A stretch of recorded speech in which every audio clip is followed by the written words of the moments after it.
Hello students, welcome to the first video lecture of electrostats.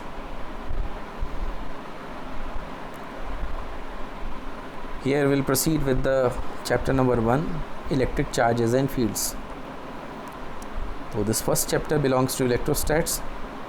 Second chapter also belongs to electrostats, but in this video lecture we are going to proceed with right from the first chapter. So let's go. So let's proceed with electric charge first of all. So what is electric charge? You can see the charge is the property associated with matter due to which it produces and experiences electrical and magnetic effects. So whenever charge appears on a body, the body produces and experiences electrical and magnetic effects. You can see the excess or deficiency of electrons in a body gives the concept of charge. If on a body excess of electron is there, of course the body is negatively charged, and if deficiency of electron is there, the body is positively charged. So hence we just divide the charge in two types: positive charge, it is the deficiency of electrons as compared to proton, and negative charge, it is the excess of electrons as compared to the proton. SI unit of charge. SI unit of charge is ampere second, and in short it is called as coulomb. Actually ampere second came from a formula of current. So current is defined as rate of flow of charge. So Q is equal, I is equal to Q by T at Q by T. Therefore Q is equal to I into T. So I is measured in ampere and T, time is measured in second. So ampere second, that is coulomb. Dimension is 80, and some more practical units of charges are there, that is Faraday. You can see 1 Faraday is equal to 96,500 coulomb. Also stat coulomb, 1 coulomb is equal to 3 into 10 to the power 9 stat coulomb. Stat coulomb is the CGS unit of charge. One more unit of charge you can see over here, that is absolute coulomb, and 1 absolute coulomb is equal to 10 coulomb. Next, specific properties of charge. Now we are proceeding with the specific properties of charge. What specific properties a charge can have, we are going to study that. So let's see. First property, charge is a scalar quantity. It represents excess or deficiency of electrons. So just now in the previous slide we went through the charge definition, and in the charge definition it was written that either it is excess or it is deficiency of electrons. Excess of electrons defines one kind of charge, and deficiency of electrons defined another kind of charge. For a recall, we can have that excess of electron defines a negative charge, and deficiency of electrons define positive charge. Charge is not a vector quantity, it is a scalar quantity, it has no direction. Second, charge is transferable. Charge can be transferred from one body to another body. Okay. Next, charge is always associated with mass. Let's see what it is. Charge cannot exist without mass, though mass can exist without charge. A body, uncharged body, it has mass but it has no charge. So a mass can exist without charge, but if charge is there, certainly some mass is there. If body is gaining electron, so in terms of electrons, the body is gaining mass also. Body is gaining charge as well as mass. So the presence of charge itself is a convincing proof of existence of mass. Just now I have told, if body is gaining electron, it means electron's mass is there. You might be knowing the electron's mass is 9.1 into 10 power minus 31 kilogram. So that mass is gained by the body and it appears on the body. In charging, the mass of the body changes. Of course, if body is losing electron, the mass reduces. Gaining electron, the mass increases. When body is given positive charge, its mass decreases. Why? If body is given positive charge, it is losing electron, so mass decreases. When body is given negative charge, of course it is gaining electron, so its mass increases. Charge is quantized. This is another property. The quantization of electric charge is the property by virtue of it which all free charges are integral multiple of a basic unit of charge, represented by E. So you can see E is the basic unit of charge. So charge appearing on a body can be represented by Q is equal to NE. You can see the formula over here, where N is positive integer or negative integer. Okay, either positive integer or negative integer. We are not taking 0 over here. The quantum of charge is the charge that an electron or proton carries. Okay, no charge on a proton minus negative equal to negative on an electron, that is 1.6 into 10 power minus 19 coulomb. So charge on electron or proton same, magnitude wise same, that is 1.6 into 10 power minus 19 coulomb, though we can use plus or minus sign either with the proton or electron. Next, charge is conserved. So you can see in an isolated system, total charge does not change with time. It means whatever charge appears on the body does not change.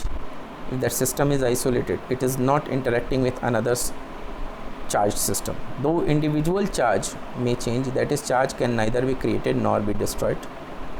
Conservation of charge is also found to hold in all types of reactions, either chemical or nuclear.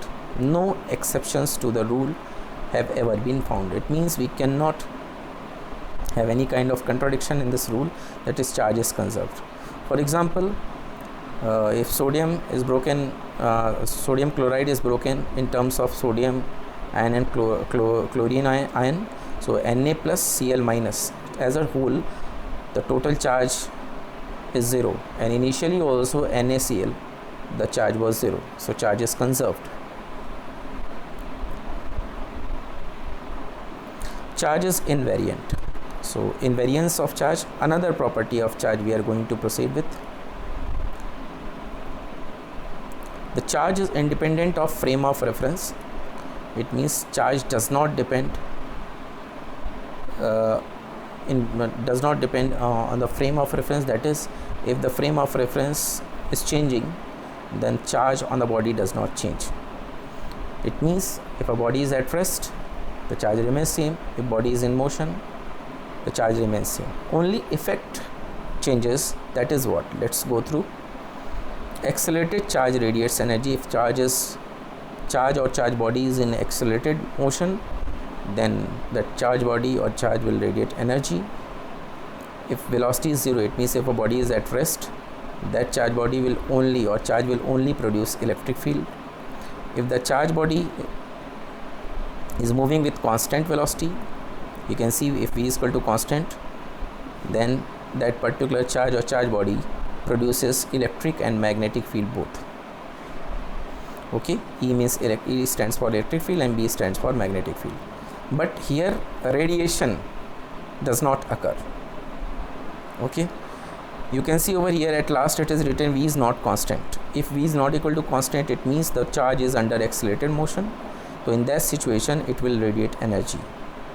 So this whole discussion is all about the invariance of charge.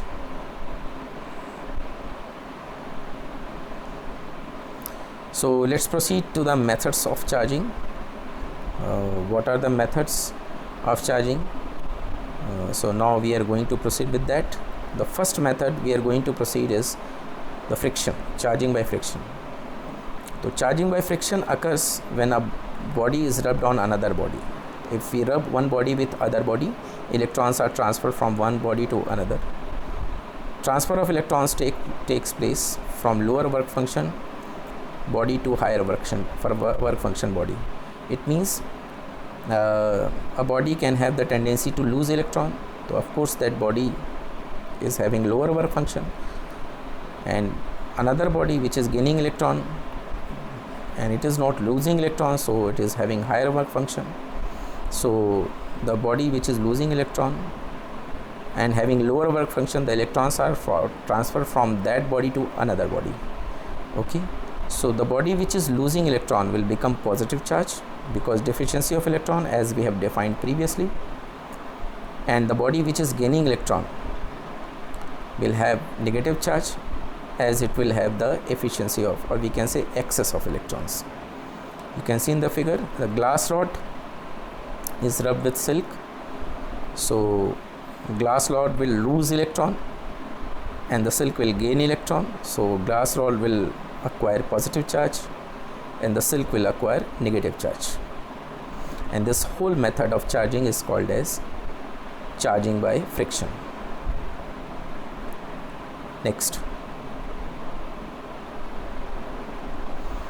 Next charging method is the electrostatic induction. In this method of charging, the two charge bodies are not kept in contact. As it was done in the friction, the charge bodies were made in contact and they were rubbed on each other.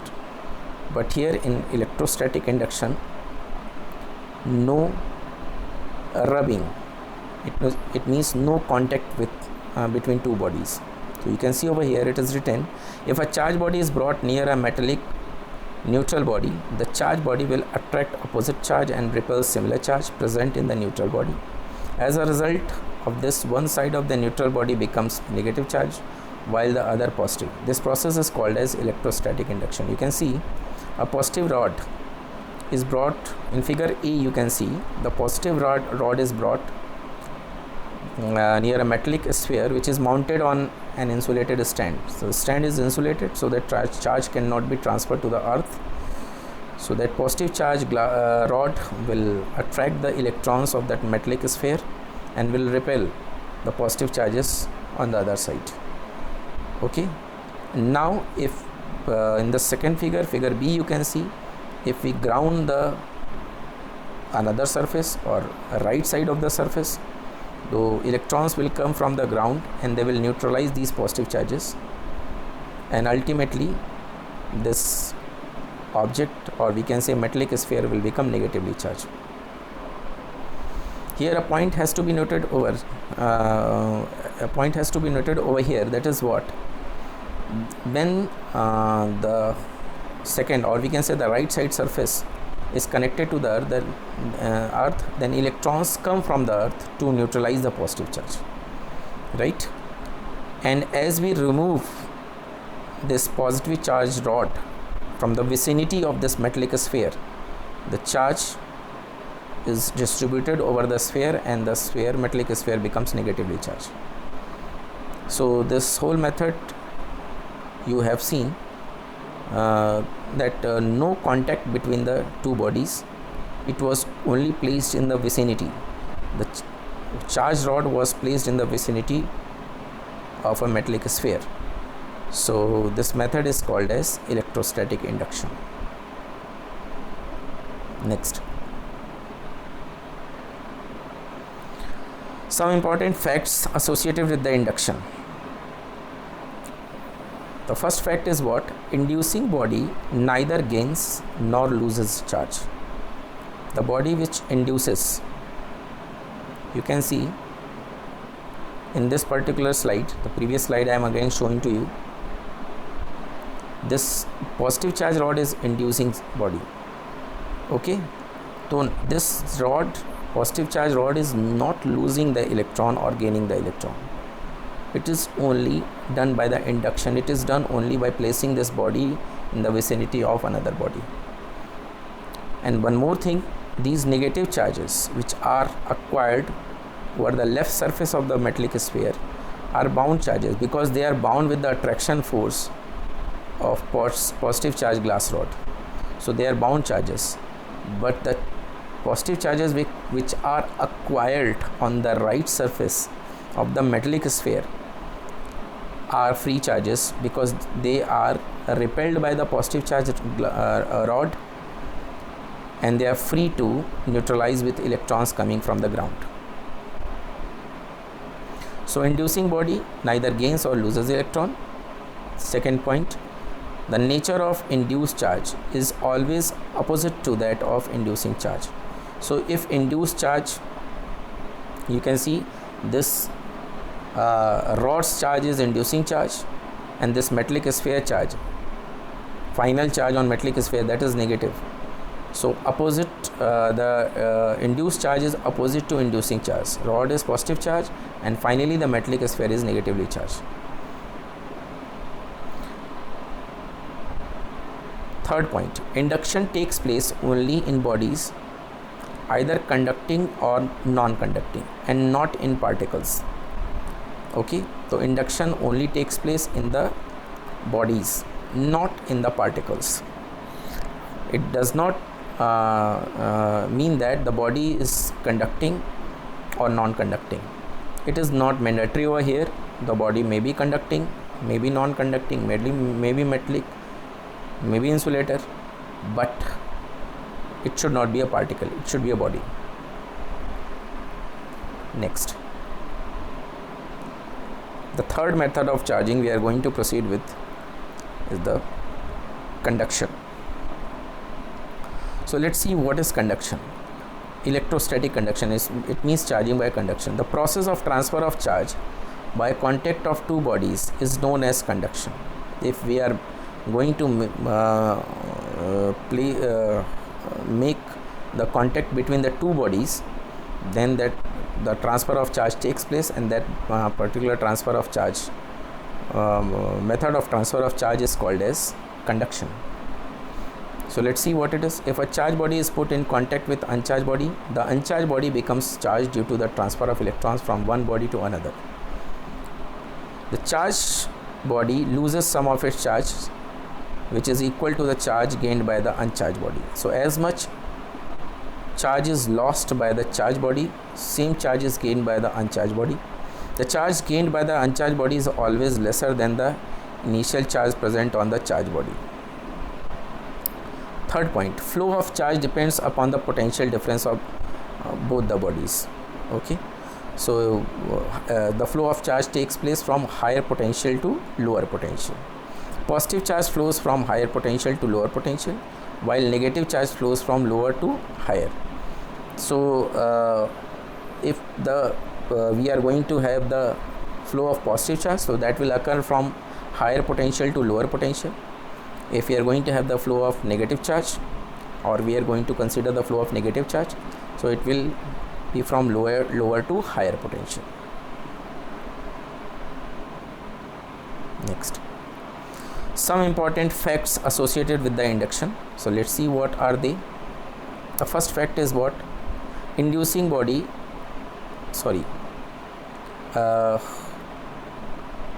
this conduction with the conduction method of transfer of charge, or we can say method of charging, we just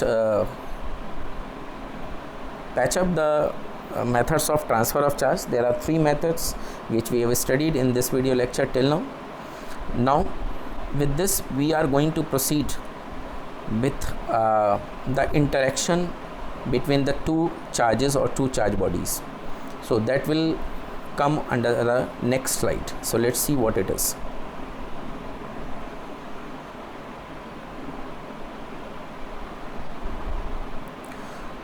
Coulomb's law. So let's see what is Coulomb's law. Coulomb's law gives an idea about the force between 2 point charges. By the word point charge, we mean that in physics the size of linear charge bodies is very small as against the distance between them. If the size of the bodies, you can see Q1, Q2 are the charge bodies, if their size is very small as compared to the distance between them, then these two charge bodies will be called as point charges.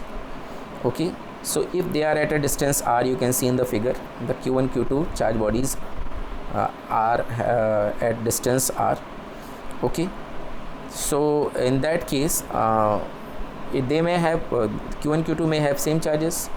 In the above figure you can see Q1 is also positive, Q2 is also positive, but in the down one you can see the Q1 is positive and Q2 is negative. So the force of interaction means what? In the first figure, or we can say the top figure, you can see the force of repulsion between the charges Q1 and Q2 will be existing over there, but force of attraction between the bodies q1 and q2, between the charge bodies q1 and q2 will occur in the second figure, the down one. Why? Because the second figure, the q1 is positive charge and q2 is negative charge, so attraction will occur. You can see the arrows, the vectors, and in the top figure you can see q1 is also positive, q2 is also positive, so force of repulsion will occur. So in Coulomb's law we can see that this force of interaction, I am using a word interaction. Why? Because in the case of attraction, in the case of same charges, same nature of charges, it means both are positive, right? As it is given in the first figure, the repulsion will occur. In the second figure, if they have opposite nature, the attraction will occur. So a common word for attraction or repulsion is interaction. So force of interaction is inversely proportional to the distance between these two charge bodies, or distance between the centers of these two charge bodies. You have studied in class 11th chapter was there, physical world, that the electrostatic force is a central force. So you can see the force is inversely proportional to the square of the distance between the centers of two charge bodies and directly proportional to the product of their magnitudes. You can see q1 and q2 is written in the mod. So if we combine these two, so we can get F1 or F2, force exerted by q1 on q2 or force exerted by q2 on q1 will be directly proportional to product of magnitude of charges and inversely proportional to the square of the distance between their centers. So F1 mod of F1 or mod of F2, magnitude form we are writing is equal to k q1 q2 by r square. Here k is proportionality constant and its value, it is written over here 1 upon 4 pi epsilon naught. Here epsilon naught is what signifies the permittivity of vacuum. This is called as permittivity of vacuum or free space, epsilon naught. Okay, the value of k is 9 into 10 to the power 9 Newton meter square per Coulomb square, and the SI unit of epsilon naught you can just calculate from this formula only, that is what Coulomb square upon Newton meter square, and epsilon naught value is 8.854 into 10 to the power minus 12. So this is all about the Coulomb's law.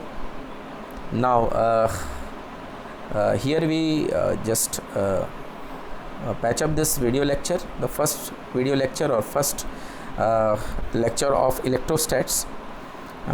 We are going to patch up with Coulomb's law, but in the second video lecture we'll proceed with the vector form of this Coulomb's law and its application also. So thank you everyone, those who are seeing the video, and we'll meet again in the next video lecture. So till that time, keep on studying, keep on working hard. Thank you everyone.